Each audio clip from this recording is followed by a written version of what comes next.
Betting apps అనేది ఇండియాలో maximum అన్ని బ్యాన్ అయినట్టే. డ్రీమ్ 11 లాంటిది, ఇంకా రమ్మీ లాంటిది ఇలా మాక్సిమం అన్ని బ్యాన్ అయినట్టే. కానీ ముంబైలో మాత్రం ఒక కొత్త స్కీమ్ అనేది గవర్నమెంటే లాంచ్ చేసింది. ముంబైలో లోకల్ ట్రైన్స్ అనేది ఎక్కువ ట్రావెల్ అవుతున్నాయి, మనం అందరూ చూస్తున్నాం. అందులో చాలా మంది అక్కడ ట్రైన్ టికెట్ తీసుకోకుండా అక్కడ ట్రావెల్ చేస్తూ ఉంటారు. సో వాళ్ళందరికీ చెక్ పెట్టడానికి ఏం చేశారంటే ముంబై గవర్నమెంట్ ఏదైతే ట్రైన్ టికెట్ అనేది అక్కడ మీరు ఫిజికల్ గా తీసుకున్నట్లయితే ఆ టికెట్ మీద మీకు ఒక డైలీ లక్కీ డ్రా అనేది మీరు డ్రా చేసుకోవచ్చు. అది కూడా 10,000 వరకు. అండ్ నెక్స్ట్ 1 వీక్ కనుక మీరు చూస్తున్నది 50,000 వరకు మీరు అక్కడ విత్డ్రా చేసుకోవచ్చు. ఐ మీన్ మీరు గెలుచుకోవచ్చు అనేది ముంబై అనేది కొత్త స్కీమ్ అనేది లాంచ్ చేయడం జరిగింది. అదే లక్కీ యాత్ర.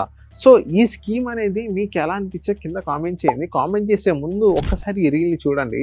గవర్నమెంటే యాప్స్ ని బ్యాన్ చేయడం, అదే గవర్నమెంట్ ని మళ్ళీ అలాంటి గ్యాంబ్లింగ్ యాప్స్ ని వాళ్ళే మళ్ళీ ప్రమోట్ చేయడం, ఇది ఎంతవరకు కరెక్ట్?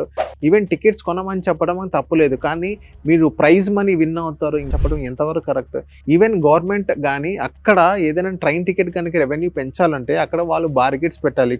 లోకల్లో మనం చూసుకున్నట్లయితే హైదరాబాద్ మెట్రోలో ఎలా బార్గెట్స్ పెట్టారో అక్కడ ముంబై మెట్రో స్టేషన్స్ లో కూడా కానీ ముంబై రైల్వే స్టేషన్ లో కూడా అలా వాళ్ళు బార్గెట్స్ కనుక అలా పెట్టినట్లయితే వాళ్ళ రెవెన్యూ కూడా నెక్స్ట్ లెవెల్ ఇంక్రీజ్ అవుతుంది. ఇంకోటి ఏంటంటే ఆన్లైన్ యాప్స్ లో కూడా ఈ టికెట్స్ అన్ని అవైలబుల్ లో తీసుకురావాలి.